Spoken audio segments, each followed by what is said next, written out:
Or. All right, well said. You agree? Okay. Hi everyone. So I'm gonna quickly for the first 10 minutes, finish off the slides from last time because we did not realize it would take that long to set up all your tool chains. So I'm just gonna quickly mention this, but we're not gonna do much of the flashing process now just because we want to give them time to present on hardware. But all the instructions are over here. They should be somewhat well documented. And if you have any questions while you're working on it, just send a message on Discord and I'll try to help. With that said, what I wanted to talk about was kind of the continuation of this slide, which is talking about the different ways you can run software on a microcontroller. And we talked about how you can run, there's two stages of bootloaders, the first stage and the second stage. And the first stage is always just built in hardware. So you have basically no control over it. The second stage is where you can put some code, and that can either be MicroPython or it can be an RTOS, a real-time operating system, or you can run bare metal and run your own code on it. And the example and demo that we did earlier last week and so on, all used free RTOS. And so I wanted to quickly talk about what that would look like if we weren't using free RTOS and we were using our C program here and running bare metal. The reason being in ECTF and so on, we will be running bare metal most likely. Although that will be in Rust, some of the similarities still apply, so it's good to cover. So we talked about this, which is this two stages of bootloaders and how they work technically, where they jump to memory addresses to run certain lines of code. And so the main thing to take out of here is that the bootloaders flash this address. Okay, yeah, so the bootloaders flash that address. So now if we want our program to run bare metal, we have to write our program to that address. So it's complicated, and I'm not going to go too far into this, but to run bare metal, you want to write a C program that runs as a bootloader, which means it needs to have this specific function, which is what's going to get called by the first stage bootloader, and it needs to be flashed to this memory address. And to actually properly flash that code, you need to write a linker script and a makefile, and then use those to convert it to a binary image that you can flash. So the linker script is going to tell your compiler where to put certain parts of code. So for example, you want to put all your code in IRAM, which is called instruction memory, and you want to put all your variables in DRAM, which is, I believe, data memory, RAM, random access memory. So this is going to tell you when you compile where you're going to put your different parts of your code. Your makefile is going to take all of that and use the linker script to put all your code into an ELF file. And then you want to convert that ELF file to a binary image, which is what you're going to put through UART to your ESP. So quick walkthrough.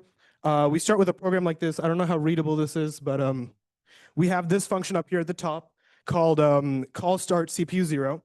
And what this is doing is copying a bunch of the memory addresses to different areas.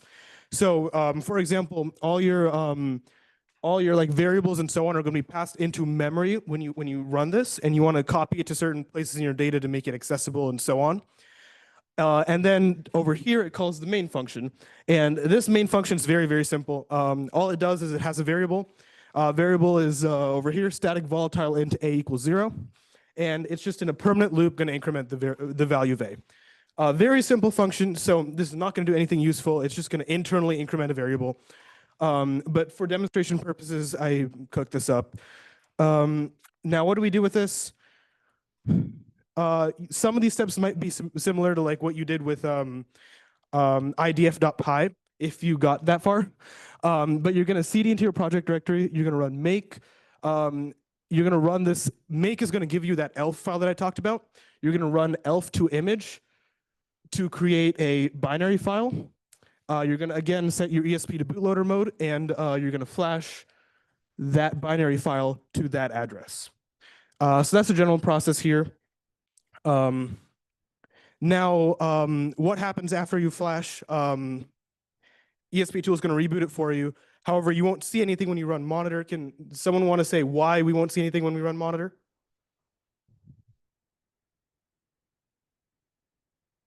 Anyone? Okay. No. Well, the answer is it doesn't have a serial driver. We're running bare metal, so all it knows how to do is increment a variable. It doesn't know how to talk or communicate back to the PC. I might have a slide. Yeah, okay. So to do anything useful, we need drivers. These are stolen from EC391. So if you're interested, take the class. But we implement the driver for UART, for example, and that is the assignment that was due last week for us. But you're going to have to write a lot of code in order to get a driver to work. So communicate over serial or USB or whatnot to actually like view results from your thing. So if you go through all those steps and you compile the code and you flash it and so on, you're just not going to see anything. But you just have to kind of trust that it works until you get around to doing all of this stuff. And that's why we use hardware abstraction layers and we use an RTOS system on top of it and so on. And with that, that is today's meeting, not next meeting, but now I'm handing it off to them.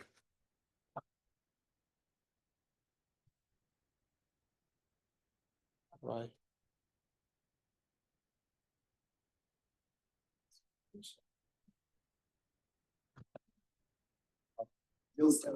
Yeah, I guess.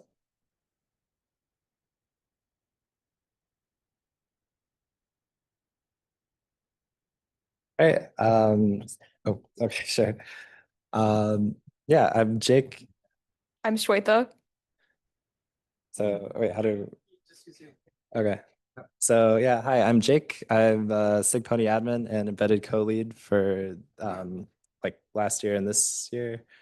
I'm CS and a math major. And fun fact, I was actually rejected from here the first time. Then I took a gap year, reapplied, and I got it. So yeah. Hey guys, I'm Swetha. I'm a helper and also an embedded lead here in SIGPwny. I'm a junior in computer engineering, and a fun fact about me is that I play the violin and I used to be in the university orchestra.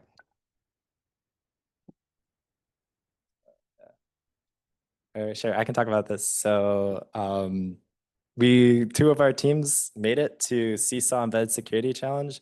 This year's theme is using AI and large language models for hardware security, specifically side channel analysis and fault injection, which we'll be talking about a little bit. And yeah, those are the people who are competing. Okay, so if you guys want to follow along, our meeting content can be found on the meeting website, which is sigpwny.com/meetings. Okay, so starting off, what exactly is breadboarding? So here, the reason we're doing breadboarding is because it's a process of building and testing circuits on a breadboard as opposed to soldering.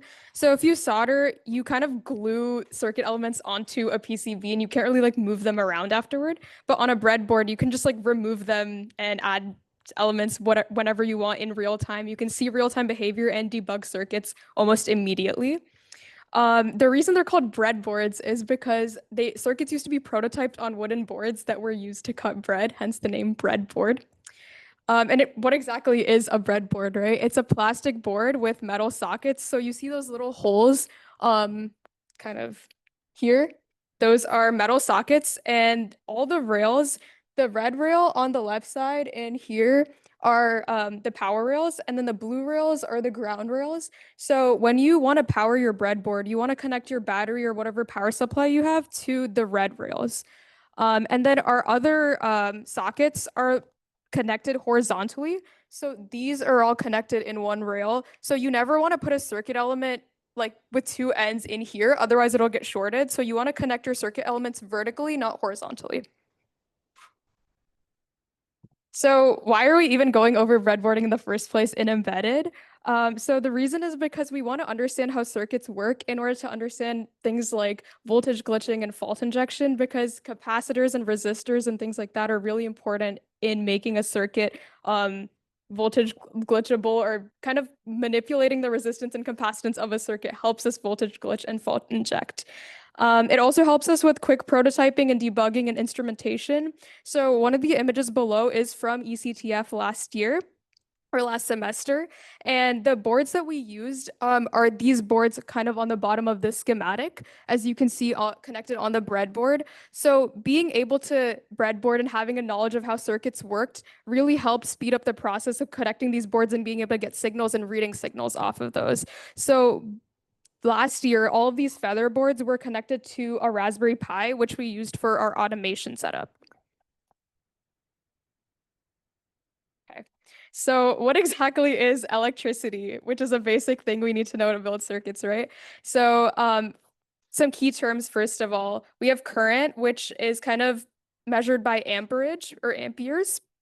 And it's a measure of electron flow over time. So think of it like water kind of flowing through a pipe. You want to measure how fast it's going or what the concentration of the electrons, or I guess the analogous water, flowing through a certain point or over a certain period of time. Voltage can be described as potential energy per electron. This is kind of a more technical way of describing it, but you can kind of think of it as the concentration of electrons in a specific location. It always flows from high to low, so electrons always flow from high voltage to low voltage. And you can think of this kind of like pressure of water in a pipe. So you always think of if we have a high water pressure somewhere, it always flows down to a lower water pressure. So our current is going to flow in that same way from higher voltage to lower voltage. Resistance can be described as voltage drop per amp. So you can think of it as kind of like a loss due to long or narrow pipes. So different types of resistors can kind of be analogous to pipes of wider or narrower width. Again, this is super technical, but it's kind of the basis of, I mean, the description is not super technical, but these terms are kind of technical, but they're the basis of circuits and breadboarding. So ohmlaw is the relationship between voltage, current, and resistance, and it's described as resistance being proportional to voltage drop and proportional to current. So I'm sure you guys have taken physics in high school, and I'm sure you guys learned V equals IR, but that's kind of our way of representing the relationship between voltage, current, and resistance. And especially if you have a circuit and you know there's supposed to be a specific voltage drop somewhere, and then you have a certain resistance, you can tell if the current flowing through is what it should be. And again, this diagram is kind of an analogy of how you can think of voltage and current and resistance in terms of water and water pressure. Okay, so the different types of circuit elements we're going to be using today, and the most basic circuit elements that are relevant to us, are resistors and capacitors. So resistors introduce resistance to current in a specific circuit, and they control current flow and help us make our circuit do what we want it to do. So you can kind of think of a resistor being a narrow pipe as opposed to a wide pipe that water can flow through. A capacitor is a circuit element that stores electrical energy in the form of an electric field. I'm sure if you guys have taken physics or AP physics, especially in high school, this is one of the key topics. And basically what capacitors do is they have two parallel plates that accumulate opposite charges. And these charged plates can form an electric field and store charge over time. So you can think of this kind of like a water tank or a buffer or kind of a storage unit for electrons and electrical energy. So some tools that we use for measurement and analysis are an oscilloscope, logic analyzer, and chip whisperer. So an oscilloscope is used to measure analog quantities like voltage, current, things like that, especially if you have a circuit that's going to have an alternating current or a sinusoidal voltage. An oscilloscope is really good for measuring something like that when you just want to know quite literally the number that's associated with a certain quantity. So if you literally want to know the raw voltage that's across a resistor or a capacitor, that can be done using an oscilloscope. A logic analyzer, on the other hand, can be used to measure digital signals. So if you want to know whether a signal is high or low based on specific voltages, a logic analyzer can help you do that. So the main difference between an oscilloscope and a logic analyzer is that analog quantity versus a digital quantity, because a logic analyzer is going to only tell you like a logical 0 or a 1, so like a logical high or low. And the way that works is basically when a voltage or current or certain quantity is above a certain threshold, the logic analyzer will tell you that it's high. And if it's below a certain threshold, it'll tell you that it's low. And then another tool that we mentioned that's extremely relevant to us is the chip whisperer. And this is used to read power traces from a microcontroller or any other board that we want to break into to perform side channel analysis and fault injection.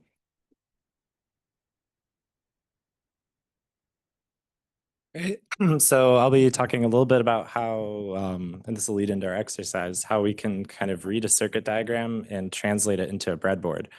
So I guess roughly, remember these rows are connected across, not this way. Exception are these, which actually do go across. So this, I'll go component by component here. So this is the battery. This is the symbol for the battery here, which corresponds here. And the plus and the minus correspond to here plus minus on this side. So that kind of corresponds to these rails here are these wires across. The next component that we have here is a push button. And what happens here is this line, when you press down, gets connected to this side. That kind of corresponds here because you see it's like kind of like a little lever. It closes down.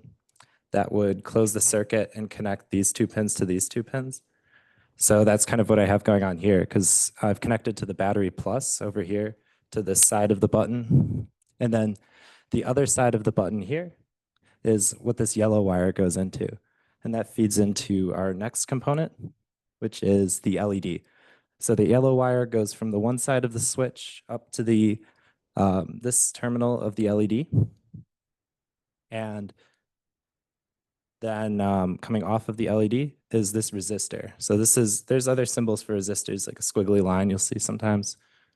But yeah, that resistor is the last component. I can't really reach up there, but you can see that goes to battery minus, which is this, again, connected here on this black line, and that completes the circuit.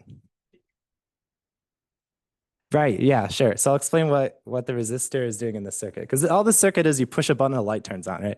So I'd be like, all right, yeah, the button should connect the battery to the LED. The slight problem is this battery is 9 volts. This LED will die at 9 volts, essentially. So what this resistor is doing is, and this gets into something I guess we didn't talk about exactly, but think of it as this is a narrow pipe, right? So it limits the amount of water that's coming through so that, like, if there's too much, if the voltage is too high, there'll be way too much current flowing through here.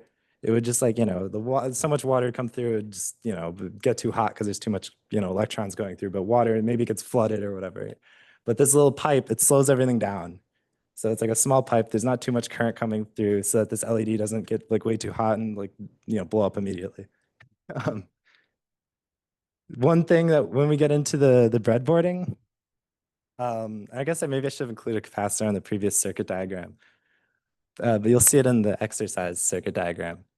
There is a direction that they need to go. The longer lead will go towards the higher voltage. The shorter lead will go to the minus. That's what this band is trying to tell you. That's a minus sign, and there's like this indicator. Going backwards, the capacitor will not function as a capacitor, and over time it will get damaged. So try not to, run power the wrong way through a polarized capacitor, which is one that has that. Some capacitors you can put either way and they'll still work. Today's exercise, it's not too dissimilar from the circuit I showed earlier where a button will control the LED.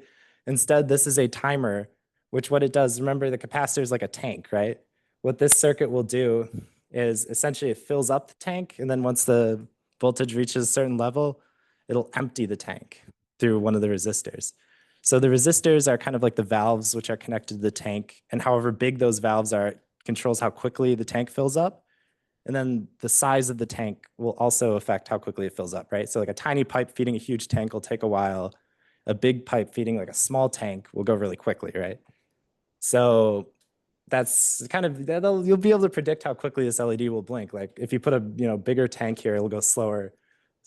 Bigger pipe out, bigger pipe out, it'll go faster, right? So this is the circuit diagram. This is an integrated circuit, which means there's lots of components sitting in this part. And these are the wires that come in and out. These pins correspond to what's going on over here. We have a demo version, but I'd like you to try to figure out how to build this on your own. Let me see. Oh yeah, a lot of our kits that we've prepared have multiple resistors and capacitors, so you can play around with it. The one thing we don't have much of is power. So when you actually think you've built this correctly, come up here and we can power your circuit. And we can, see if it's working, try to figure out what's going on. But yeah, try to build what's going on here, minus the part Oh yeah. Also, one thing is the thing on the top, that's like the high side that should connect to the red rail. This down here is the low side that should connect to the black rail of the board. We'll power the side of the board with the black and red rails when you come up here. We have something to do that. So, and oh, related to that, I'll show you kind of what that looks like. I don't know if you can see it, but leave some space on like one of the edges of the board because this is how we power it. We plug this in. So like whatever wires and components you're putting, try to put it towards the middle or one side so that we have some space to plug in the power at the top. But yeah, I guess we could start handing these out. If we forgot something or you think you need more wires, something like that, come up here. There are wires, not that many. So yeah, the way that we set it up is like we use some of the resistors plugging like directly into the ground. For example, this one plugs straight into the red rail. We included just enough wires, like the minimum number that you need to do this, but you know, you might lay it out differently. So just ask us if you need more wires. Yeah, I guess we can start handing it out, and we may have forgotten components. I think I got most of what's going on. Some of them only have one capacitor, so if you want to try a different size capacitor, just let us know. Or raise your hand. Yeah. Oh, yeah, you guys come up and grab them so that way we're not. Yeah, that's probably easier. So just come up. Also, try. I don't quite have the count here, but I think some people may need to go in groups of 2 for this to work out. 20. I think we have 24. Yeah, so maybe groups of 2 would be good. It's not necessary. But Yeah, just take one breadboard and all of the components that you need should be on the breadboard right now. We may have made a mistake, or you might want more wires to do it more easily. Just let us know.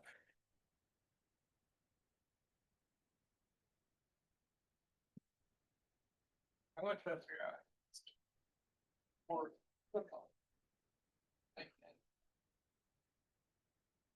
Yeah, we still have plenty more. Oh yeah, what's up? Oh yeah, you may want to take some of the. These are 110. Yeah, one. Yeah. Oh wait, yeah, this is important. I didn't describe how to read resistors, so I'll just well, some people have different resistors because we kind of had to scrounge around, but these 1K resistors, these are the like the kind of the larger, like very blue resistors. The 100K resistor, some of them are kind of like the beige, or like, I don't know, maybe like the tan or like beigeish resistor, or the green one. The resistor color code will be how you actually read these properly, because that's not actually how you read resistors. You read the color bands that are across. The actual base color of the resistor doesn't tell you the resistance. This is how you read it. You'll see like colors on the resistor. Some of them are 5. Yeah, the blue ones, I'll just tell you that those are 1K because I'm pretty sure those are the only ones we gave out of that color, but the 5-band resistor is different. One is like sort of out. Okay, But this is how you would read it. Yeah. So this is how you would read it. If you wanted the like 100, it's probably going to be well, the one, sorry, 1K. You won't have is this how you read it? Brown, black? Yeah, brown, black, black, black, and probably brown or red. It doesn't matter. Brown, yeah, brown, black, black. Oh, we have a 5-band, so it's actually brown, black, black, black, and then the tolerance. Yeah.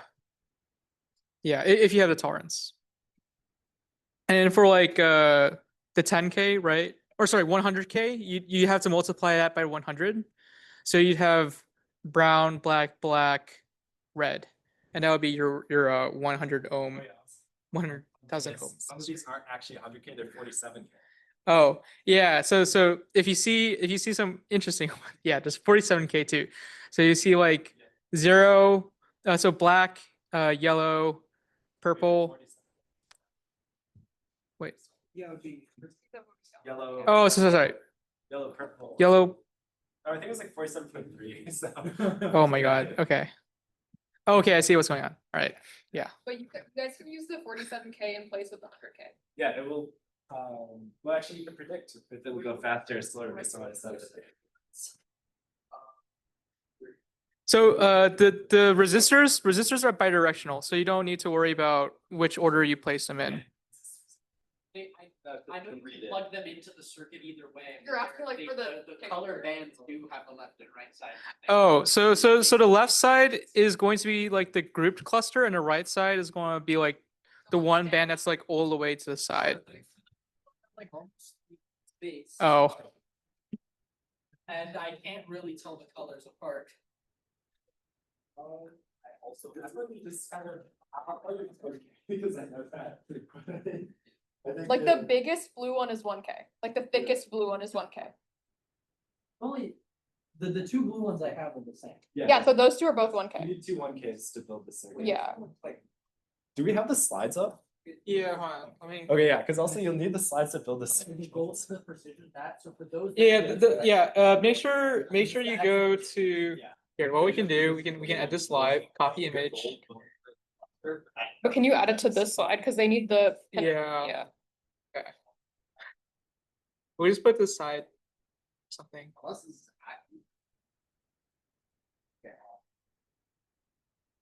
It exists there. Wait, they need the one on this side. Oh my Yeah. God. Okay. Oh wait, no, this is. It's fine. Hopefully you guys can see all of this. Wait, do we need the names of the pins on the left? Yeah, we need like the entire, yeah.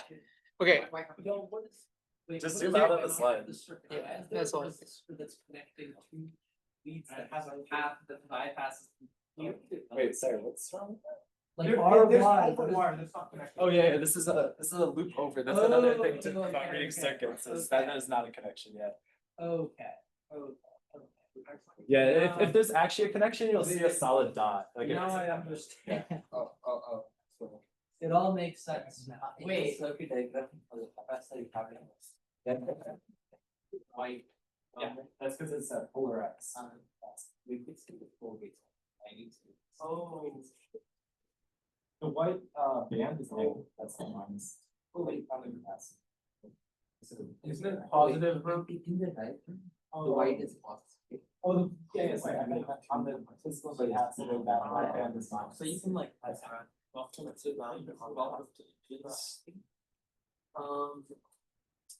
Okay, so we got this one here with this power and it's sat beside this. Sat is on the right side. Right. You can go like this good game. We're going to flip this where Let me make sure my. Right. Some spirits. What is actually, I don't know. if it will let me select this camera. Apparently. Wait, smaller and faster. Oh yeah, that's a program as well. Yeah. And then 4 is also connected to power. 4 is the I'm gonna put these in parallel.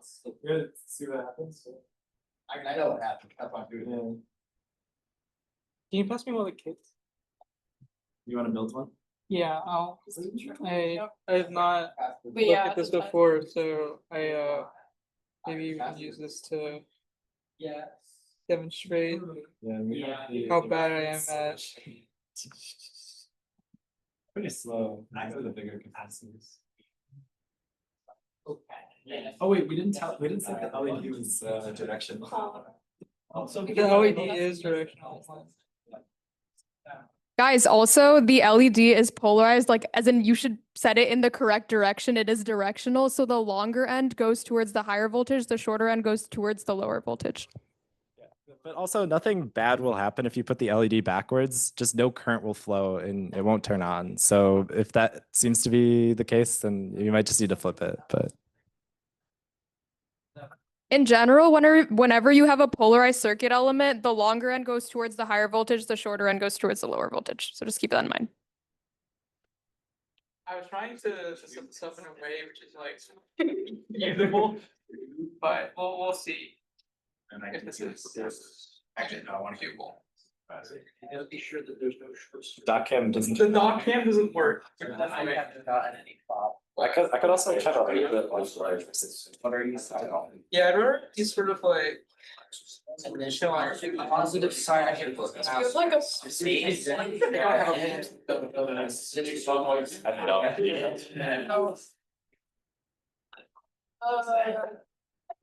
Wait, and the quality is Why is that so broken? bad. Is that a low quality? Phoenix is. Well, wait, no. What? Oh, no, it is. Something tells me these wires are not the best for this. A lot. Wait, Wait, no. Right, I want to this.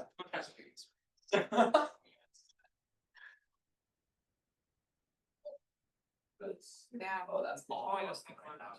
See, 260. It doesn't switch over. No. This is VGA and it goes into the black box. Quite literally a black box. Okay. Wait. I just have gotten this document to work. We have two Okay, reserves. sorry, we're gonna go back to the diagram here so you can see that. Yeah. Yes, one of those resistors on the other side. How? Come debug the The other document. resistor. I mean, it's not like I remember it. We're also connected to 2 and 6. That was a year You just ago. moved the dock. Document. Yeah, but it switches to Granger. It just shows like this. Oh, wait, you're on the opposite side. The V, like Wait, no. the cables. I feel like I don't have enough It wires. just doesn't automatically switch over. I think I have enough wires. Probably have the same amount, so I would be done. If I can switch over to No, dock. it's like, okay, so here's what I know. I have tried to use So, it. so 2 and 6 So, like, have to be but connected, they have to yeah, be connected see, by HDMI, wire, right? right. It also, sorry, give me a second. But then 2. Yeah, I already also submitted needs to a be connected. request. Oh, wait. Not. This resistor has to end in the back. Yeah. Oh, wait, I need to- mine. Wait. Okay, hold on. I do now, which is also the 6. I think you're done. One end Yeah, I is think so. the 7. Hopefully. Okay. Like